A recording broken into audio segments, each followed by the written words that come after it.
Struck by lightning on a golf course in 1975, Lee Trevino should have died that day. Instead, he lived to tell one of the most incredible comeback stories in sports history. At 85 years old, Trevino has finally opened up about the pain, the poverty, and the miracle that defined his legendary career. Lee Trevino was born on December 1st, 1939, in Dallas, Texas. But his story doesn't start with silver spoons or country club memberships. It starts in a four-room house with no electricity and no running water. His mother, Juanita, and his grandfather, Joe, a gravedigger, raised him in conditions most people today can't imagine. At just 5 years old, Lee was working in cotton fields to help his family survive. While other kids played games, Lee picked cotton under the blazing Texas sun. The family needed every penny they could get. There was no choice. There was no childhood for a boy who carried the weight of survival on his tiny shoulders. By age 8, Lee discovered Glen Lakes Country Club. He would sneak onto the property and search through the rough grass for lost golf balls. Then he would clean them up and sell them back to the golfers for a few cents each. It was his first taste of the golf world, but he was still an outsider looking in through the fence. School became impossible to balance with work and family responsibilities.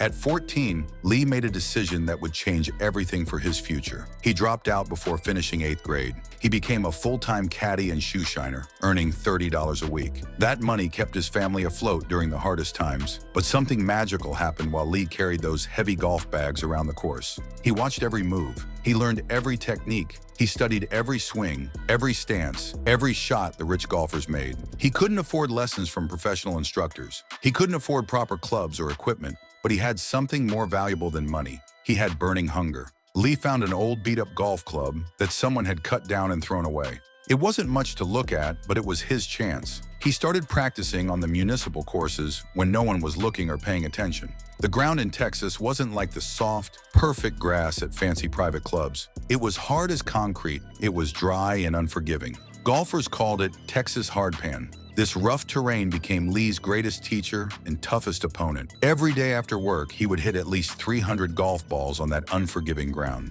The wind was always blowing across the plains. The grass was always thin and patchy. Normal golf swings didn't work here in these harsh conditions. So Lee created his own unique style. His swing looked completely different from everyone else's on the professional circuit. It was compact and controlled with unusual precision. It created a fade, where the ball curves gently from left to right through the air. Other golfers tried to hit the ball perfectly straight or make it curve the other way, but Lee's fade was absolutely perfect for windy Texas conditions. What looked wrong to experts was actually pure genius. Years of hitting countless balls on hardpan gave Lee incredible precision and control. He could control his shots in ways that amazed professional players and coaches. His self-taught technique wasn't pretty or textbook perfect, but it was incredibly effective.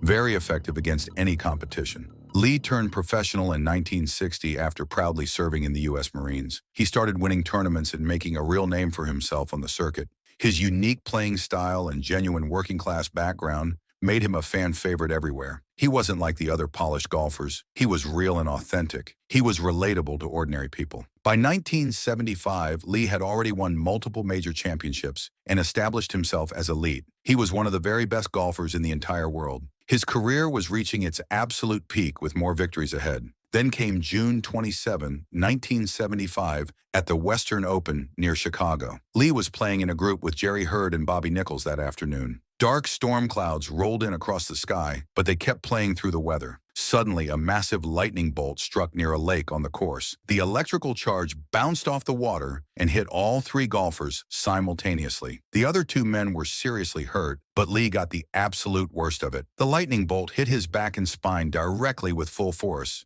The pain was immediate and completely excruciating beyond description. He collapsed on the golf course, unable to move properly or stand up. Emergency crews rushed him to the nearest hospital immediately. Doctors found severe damage throughout Lee's spine during emergency examination. A disc was completely destroyed and needed immediate attention. They had to operate immediately to remove all the damaged pieces. The surgery was just the beginning of a long recovery.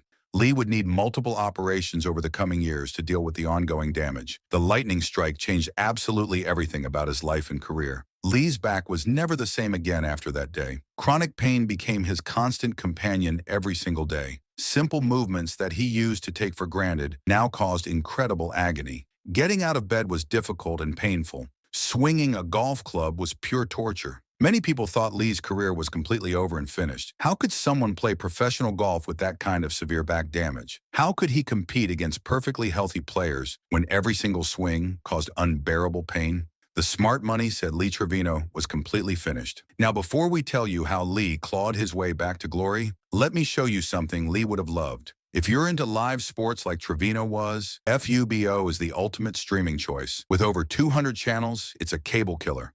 Click our link below and give it a try. You won't miss a moment of the action. But Lee Trevino wasn't built like other people in this world. Remember, this was a man who worked in cotton fields at age 5. This was someone who taught himself golf on the hardest ground in Texas. Pain wasn't new to him at all. Struggle wasn't new to him either. Lee refused to quit or give up on his dreams. He modified his entire practice routine to work around the constant pain. He couldn't hit hundreds of balls anymore like before, but he made every single swing count. He learned to carefully manage his condition while still competing at the highest professional level. The golf world watched with great curiosity and genuine concern. Could the lightning strike survivor actually make a real comeback? Could someone with chronic back pain really win against the best golfers in the world? Lee was about to give them a definitive answer. In 1984, 9 long years after the devastating lightning strike, Lee Trevino did the completely impossible. He won the PGA Championship against all odds. At age 44, with a severely damaged spine, he beat golfers half his age who had perfect health. It was one of the greatest comeback stories in all of sports history. The victory wasn't just about golf or winning tournaments. It was about proving that pure willpower could overcome physical limitations. It showed that someone from extreme poverty could rise to the very top, get knocked down by nature itself, and still find a way to win.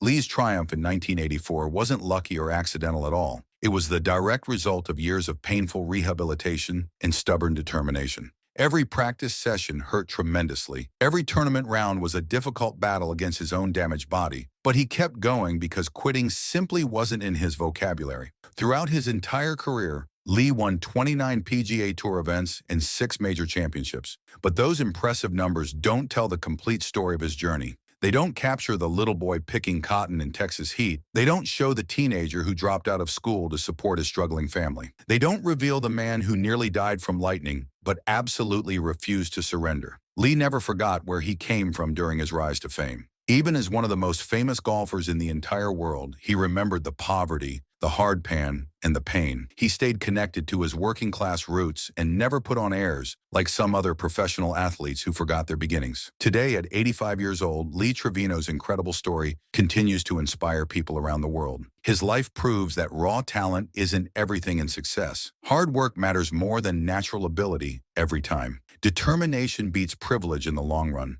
Character conquers difficult circumstances. The lightning strike that should have ended his career actually became the defining moment that proved his true greatness. Lee Trevino didn't just survive that bolt from the sky above. He used it to show the entire world what real toughness looks like.